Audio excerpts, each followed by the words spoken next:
My Multiple Myeloma Odyssey. I'm Hugh Leong, 79 years old. I live in Chiang Mai, Thailand.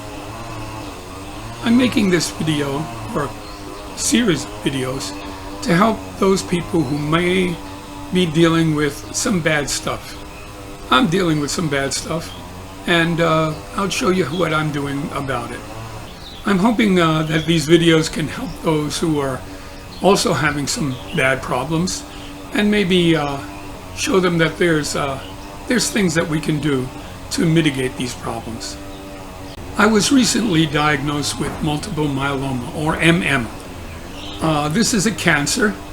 It's a cancer of the bone marrow and the plasma cells, a type of white cells. The bone marrow produces red blood cells, which makes me a bit anemic because they're sort of dealing with cancer and not really making many blood cells.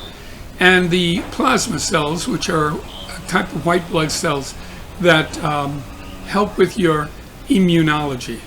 And so I'm having a little problem with immunology. I have to be very, very careful of catching diseases. MM is an incurable cancer.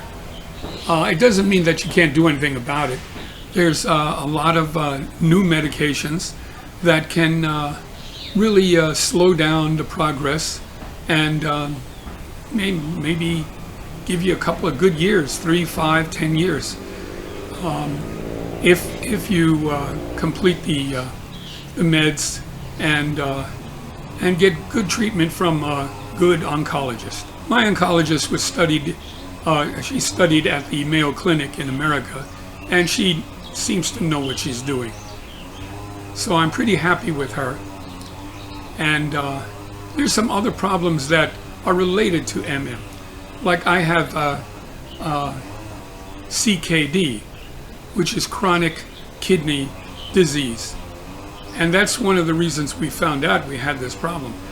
Chronic kidney disease is caused by MM. And there are other diseases caused by MM, like the pneumonia that I ended up in the hospital with. We'll talk about that in a second. Since this is an odyssey, I'll start at the beginning. I was home, really not being able to breathe very well. I was passing out, and so we called the ambulance, and of course the ambulance had crashed into another car and couldn't make it to our house. So my son Darren picked me up, half comatose, and drove me to the emergency room. As soon as I got to the emergency room, they understood exactly what I was dealing with. I was dealing with bilateral pneumonia. I couldn't breathe. They got oxygen in me right away. They got an IV in me and laid me down in the emergency room and eventually wheeled me to the ICU. I couldn't breathe. They gave me supplemental oxygen, and I couldn't sleep at all because I was gasping for air. And I hadn't eaten in about 2 weeks. So I had lost about 30 pounds, and I was in miserable shape.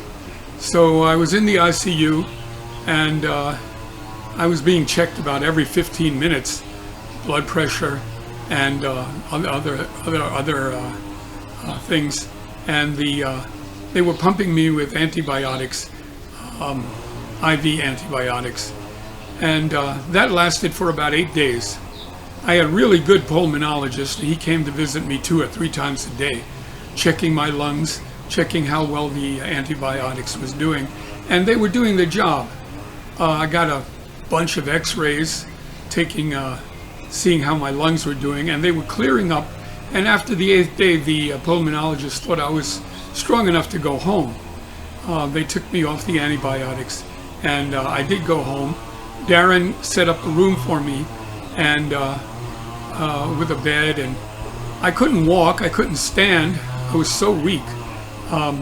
So we bought a walker, and we bought a wheelchair, and we also bought a machine that produces oxygen.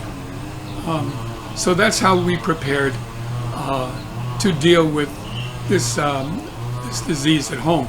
We didn't know I had MM. We were dealing with the pneumonia, but my pulmonologist told me that since the pneumonia was probably based on Legionnaire's disease, that means my immunology was compromised, and the thing that does that would be multiple myeloma. So he predicted that's what I had, and we scheduled a bone marrow biopsy, which confirmed the diagnosis. I'll talk more about treatment in the second video, and I hope you've enjoyed this beginning.